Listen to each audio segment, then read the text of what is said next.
Soyez les bienvenus aujourd'hui pour ce nouveau rendez-vous mensuel de l'interview ambitieuse où j'aurai donc l'honneur de mettre en avant des femmes uniques, talentueuses, charismatiques, indépendantes, ambitieuses bien évidemment et qui donnent la priorité aux relations saines, qui m'inspirent et qui font que je suis la femme que je suis aujourd'hui grâce à elles.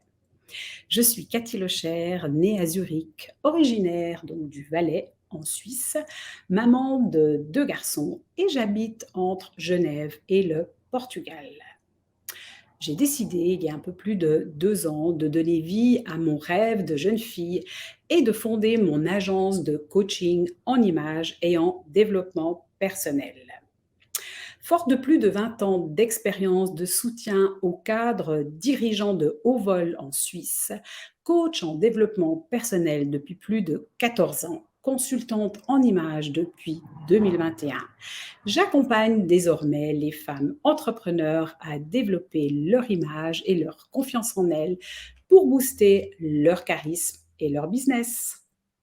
Bonjour, pour cette première entrevue de l'interview ambitieuse, il me tenait à cœur, non seulement en vue de sa personnalité charismatique, d'apparence calme, d'avoir pour première invitée Leta Almstedt, car je ne pensais pas un jour aimer son pays d'origine qu'est ce beau pays, autant que ça, je parle du Portugal. Alors, bonjour Leta, est-ce que tu m'entends? Alors, merci vraiment gentiment d'avoir accepté mon invitation pour cette première interview. Je t'ai rencontré, si tu t'en souviens, en 2010 lors d'un dîner professionnel et tu étais alors chargée économique et culturelle auprès du consulat général du Portugal à Genève. Ta carrière professionnelle a d'ailleurs débuté en Suisse, mais pas à Genève, mais à Berne, dans notre belle capitale, auprès de l'ambassade du Portugal. Alors, je te laisse te présenter l'État et nous évoquer ton parcours professionnel. Bonjour, je vous envoie mes meilleures salutations de Genève. En français, on pourrait le dire aussi en portugais. Alors, j'habite à Genève. Je suis aussi genevoise. J'ai commencé ma carrière professionnelle, comme tu dis, en Suisse, à Berne, à l'ambassade du Portugal. Donc, j'ai été fonctionnaire du ministère des Affaires étrangères portugais pendant de très longues années. De Berne, j'ai été transférée à la mission de l'ONU, à la mission du Portugal à l'ONU, où je suis restée quelques années aussi. Et après, je suis partie sur le terrain avec des organisations internationales. J'ai eu une expérience magnifique sur le terrain dans la gestion de projets relatifs à des migrants, à des personnes déplacées, aux droits de l'homme et droits humanitaires. Et puis, je suis rentrée à Genève à la fin 2002.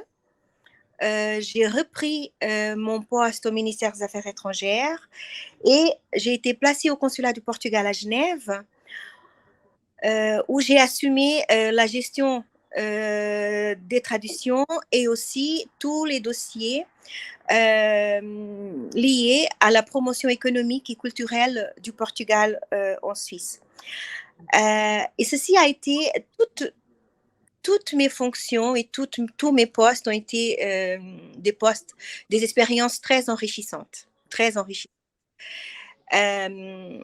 J'ai gardé cette position liée à la culture et à l'économie au consulat du Portugal à Genève jusqu'à la fin 2014. Et j'ai décidé de quitter la fonction publique internationale pour démarrer une carrière dans le secteur privé.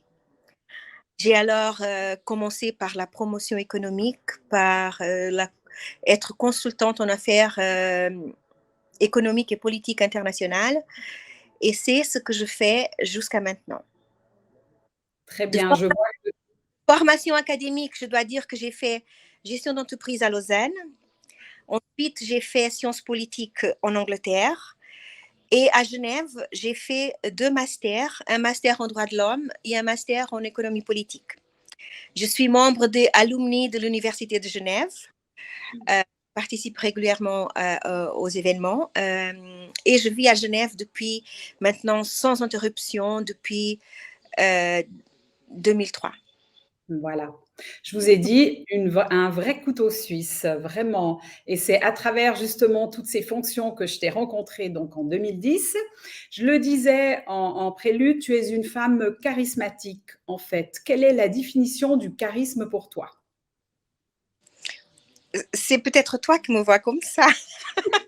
Alors, je ne sais pas si je le suis, mais je pense que les personnes charismatiques sont des personnes qui suscitent la curiosité, qui attirent l'attention, qui sont capables de convaincre, de plaire, de gérer, de lidérer des positions, des projets et de réussir l'adhésion à ses idées, à ses projets, à son parcours, à sa personnalité. Je ne sais pas si je suis comme ça. Je pense que c'est une caractéristique des personnes leaders, en fait. Voilà, en fait, on voit quand on te rencontre et qu'on commence à te parler ou regarder sur les réseaux sociaux que tu connais quelqu'un plus ou moins dans tous les domaines. Et ça se cantonne pas qu'à Genève. Évidemment, ça va beaucoup plus loin que la Suisse romande, ça va aussi en Suisse alémanique et bien au-delà, jusqu'au Portugal, évidemment, avec lequel tu continues à travailler. Finalement, quels ont été pour toi les plus gros challenges par rapport au succès que tu as eu ou que tu as encore aujourd'hui, évidemment? Je pense que toutes les carrières professionnelles impliquent euh, une démarche, que c'est la démarche de concilier plusieurs facteurs. Plusieurs facteurs liés à la carrière, à la vie personnelle et professionnelle d'une personne. Il faut, quand on entame une carrière, avoir de l'aisance relationnelle, pouvoir communiquer avec facilité. Il faut aussi, il faut aussi concilier la carrière avec une formation qui nous met toujours à jour et toujours au niveau de ce que nous voulons être et de ce que nous voulons atteindre. Et concilier tous ces aspects sont peut-être un défi que toutes les personnes trouvent dans leur carrière professionnelle. Ça a été peut-être pour moi, au début de ma carrière, parce que quand j'ai commencé à travailler, je n'avais que le lycée. J'ai étudié en travaillant. Donc, c'est peut-être, pour moi, ça a été difficile de concilier une vie active professionnellement avec une vie académique qui était très, très exigeante. Après, j'ai pu voyager, faire un peu ce que je voulais, être sur le terrain avec des projets internationaux, dans la diplomatie, parce que moi, j'ai fait tous les secteurs de la diplomatie, la bilatérale, la multilatérale et la consulaire. Et tout cela a été un défi, mais a été principalement enrichissant. J'ai beaucoup appris. Et tout ce que je suis aujourd'hui, toute cette confiance en moi, l'aisance que j'ai avec les langues, avec les cultures, avec les personnes, vient de ce parcours professionnel, je pense, principalement. Parce que je pense, si tu trouves que je suis charismatique pour cette raison-là, c'est peut-être un charisme qui a été développé et construit par mon parcours professionnel et par mon parcours académique. Tout à fait, exactement. Ça, j'aurais pu le résumer effectivement. Donc, on parlait des plus gros challenges par rapport au succès. En fait, quel est le conseil, si tu pouvais en donner un?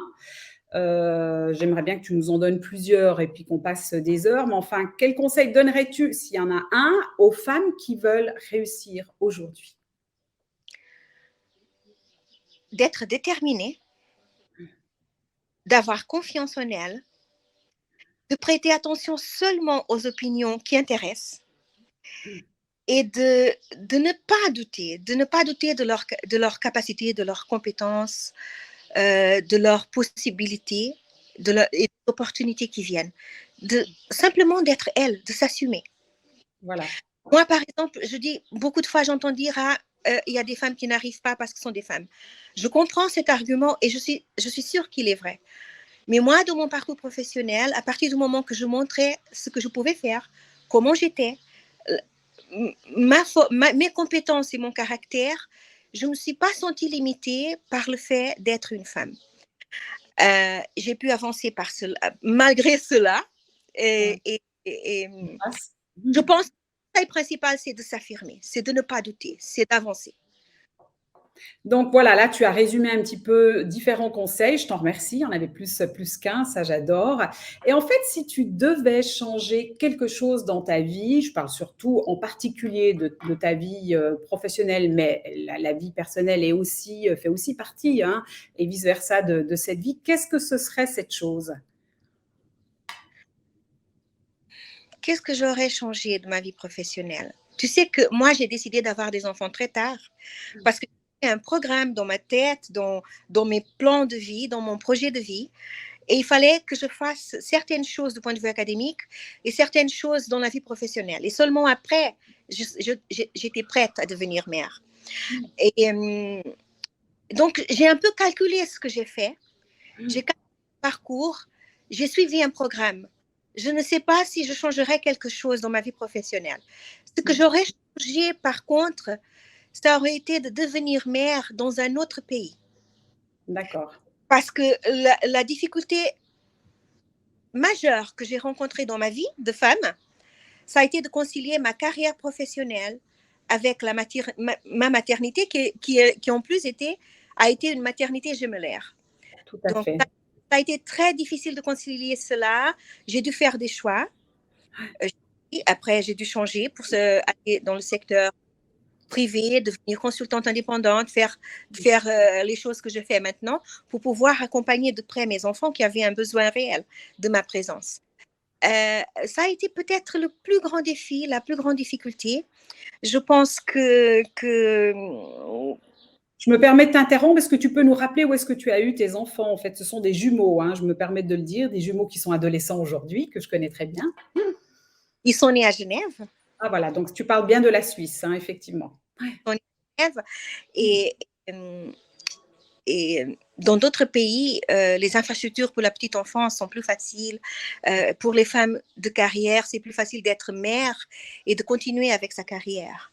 Je pense qu'ici, c'est très difficile. Mais De enfin, tu fais ça vraiment très très bien. Je le vois depuis enfin, depuis qu'on se connaît, hein, ça fait une douzaine ouais. d'années. Je suis un petit peu le développement de ta carrière professionnelle, évidemment de tes enfants, où on ne peut pas penser à toi sans penser à tes jumeaux. Tu as un garçon et une fille d'ailleurs. Tu as vraiment fait le choix du roi, comme on dit. Ça, c'est vraiment magnifique. Maintenant, comme tu sais, je suis depuis peu avec mon agence consultante en images aussi, et puis depuis plus de 12 ans coach en développement personnel. Pour parler un tout petit peu de l'image, d'ailleurs, quand on s'est connecté, j'ai vu qu'on était vraiment bien connecté avec les couleurs. Quelle est l'importance, en fait, que tu apportes aux couleurs que tu portes tous les jours? Je ne sais pas si j'ai réfléchi aux couleurs du point de vue à l'importance qu'ils ont au quotidien d'un jour à l'autre. Il y a des couleurs que j'aime. J'aime beaucoup les couleurs chaudes. Et que je sais pas, je pense pas que je réfléchis aux couleurs, je réfléchis à l'ensemble, peut-être qu'est-ce que je vais mettre aujourd'hui, un pantalon avec jean, et si je choisis un pantalon, après, pour accorder ce pantalon à quelque chose d'autre, je vais choisir la blouse et le blazer qui va avec. Mais je pense pas que je pense aux couleurs d'abord. Par D'accord. contre, j'ai des couleurs que j'aime beaucoup, comme le rouge, le jaune, le bleu foncé, le violet. Mais tu t'es déjà posé les questions quand tu mets, par exemple, cette belle couleur que tu as aujourd'hui dans les mauves. Est-ce que tu vois quand même la différence que ça fait quand tu le passes devant ton visage? Donc, il y a quand même, si tu mets du jaune, peut-être quand on est à Genève et c'est un temps gris, on voit un petit peu cette différence quand on passe cette couleur. Je fais d'ailleurs le geste devant le visage. Bien que je ne t'ai pas vu pas gai un jour depuis que je te connais, donc peut-être que tu n'as pas besoin de ça.